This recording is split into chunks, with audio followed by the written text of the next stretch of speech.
Hey there, my fellow physique artists. How's it going? Scott Tuzinut here with my home dog, Chief. Look at how cute he is.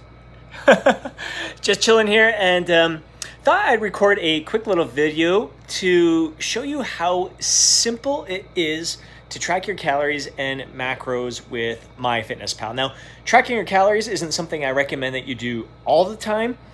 It's great if you're just starting out on a diet, maybe 2 to 4 weeks of diligent tracking, trying to be as precise as you possibly can, and then just wean yourself off of it. Get better at eyeballing your portion sizes based on what you learned from the tracking experience. Then, every once in a while, take some time, do a week of tracking just to make sure that your eyeballing skills are up to par. So here we go. I'm going to show you how easy it is to track your calories and macros. Even Chief can do it. Now here's one of the things that I don't like about MyFitnessPal. Let's say we give you a goal of hitting 1,660 calories. That takes into account all the activity that you're performing throughout the week, the workouts, any cardio, any walking, just your total lifestyle. That's the goal that we want you to hit each day in order to achieve your goal.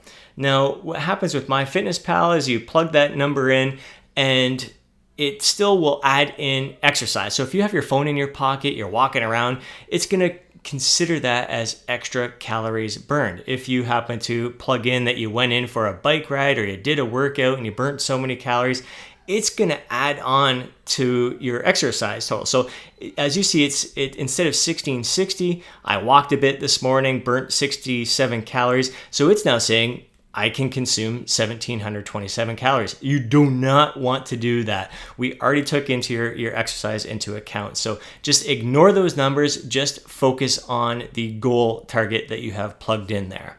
And now you're ready to add in your breakfast. So what you'll do is click on Add Food. It'll bring you to this page and you can either do a search for the food. So let's say you're doing having Quaker Quick Oats for breakfast. You can type it in there and pick it from the list. Or you can use that barcode scanner so you know that you're getting the exact product that you're consuming. So find that a lot of the foods that we consume do have a barcode on them, even the natural foods like oats or frozen berries or Greek yogurt. A lot of the foods that we consume have a barcode. So it's super easy to use your phone. You just click that little barcode there and you can scan the food right there on your phone. It'll pull it up there and now it's into your system. So as you see here, I've been using this for a little while. So when I pull up Add Food, it's automatically on recent, so it's showing a lot of the foods that I recently consumed. So you can kind of scroll down that list and just check off each of the foods that you're consuming. And let's say that Greek yogurt is one of the foods that you're going to select for breakfast today. Now, when you choose it from either the search option or you scan the code, it's going to pull up one serving size. And one serving size is 0.8 of a cup or 175 grams. And that comes to 100 calories. Now, let's say that you want a little bit more than that. For myself, I prefer about 260 grams. So I've got to change that serving to 1.5. And that brings it really close. I think it's like 263 grams for that serving. And that works out to be 150 calories. So along with the Greek yogurt, I'm going to have a 4-berry mix, and up at the top you'll see Perfect Sports, their protein powder. So I'm now going to click on that Add 3 at the bottom there. And after you click that Add button, you will see the food items listed under your breakfast here, and the total tally is 341 calories for this meal. Now, here's where MyFitnessPal gets super duper easy, especially when you combine it with our coaching style where we recommend that you get some structure in your nutrition plan. Try to have certain meals that are staples in your diet, meals that you have, if not on a daily basis, at least multiple times throughout the week. I know for myself, at least 2 of the meals I consume, I have them every single day of the week. I love them. One of them is my pre-workout shake, and the second one is this Greek yogurt meal here. So let me show you how super easy it is. I never have to go searching for these food items ever again.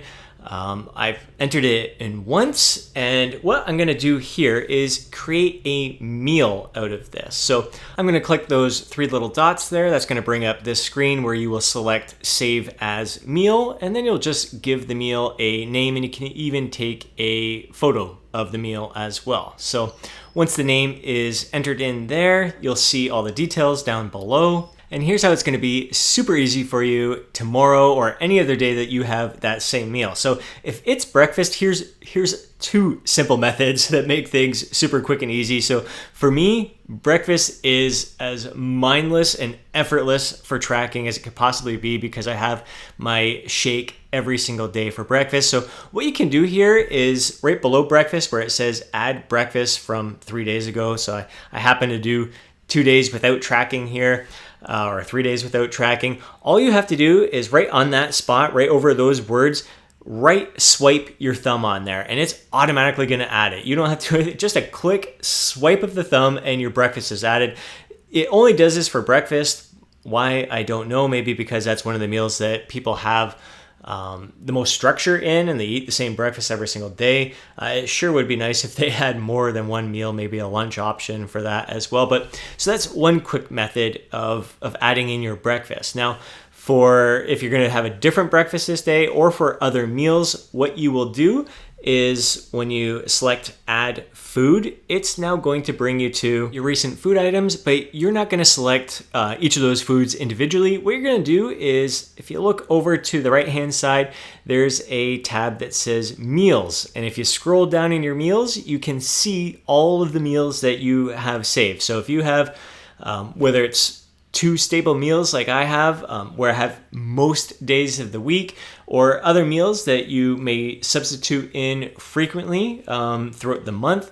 Even if you have dinners that you have, say you eat a different dinner every day of the week, but each week you tend to have a lot of those same meals, you can save them each in your meal database here. So each time you go to prepare those meals and log those meals, rather than entering in all of those items individually, you just select from your meal menu here, and it's going to bring it up and just add all those items into whatever meal it is that you selected here for the day. So it makes it super quick and easy. So there's a huge benefit to having that kind of structure in a nutrition plan. Not only does it make nutrition prep pretty mindless, pretty effortless, but it also makes tracking effortless and mindless as well. Now, throughout the day, it's very easy to see how many calories you've consumed up to this point. But if you want to know how many of the macros that you've consumed up to this point, what you'll want to do is scroll down to the bottom of your screen until you see that nutrition button. You'll click on that. And then on the following screen, you're going to want to make sure that you click on the macros tab. So here in this example, I have my goal set for 2,000 calories. I'm at 1,506. So I've got just under 500 calories remaining. And if I look at the macro breakdown, I see that I've consumed 143 grams of carbs, 53 fat, and 122 protein. My goals are 150 protein, 48 fat, and 242 carbs. So I'm a bit over on my fat up to this point, not much. Again, we recommend that you stay within 10 grams of each macro. So what I'll want to make sure with these remaining 500 calories is to get in another 25 to 28 grams of protein or so, as well as I've got a fair amount to go for carbs. It's going to be a very carb-heavy meal with a bit of protein in there and try to keep the fat low. And if you prefer to do your tracking on your desktop, you can basically do just about everything other than scanning the barcode. What you'll do is go to My Home. One of the first things that you may want to play around with is the settings in here. You can go to your diary settings and change some of the stuff in here. Like I think by default it includes, it'll track your sodium, your sugar intake, and I just don't want to be overwhelmed with all that kind of stuff. I just want to focus on my macros and the caloric intake. Meal names, if you want to change any of that or add in, like if you eat 4 meals and a snack, you can add in a separate meal in there as well, so you can change those settings. And as well, friends only, just make sure that that is checked off there, and you click save. And if you click on the food tab here at the top, it's gonna bring up basically what you see on your phone as well. So breakfast, lunch, dinner, your snacks. Same idea of adding your food there. The quick tools here, you'll remember your meal if you want to save this to your food database there.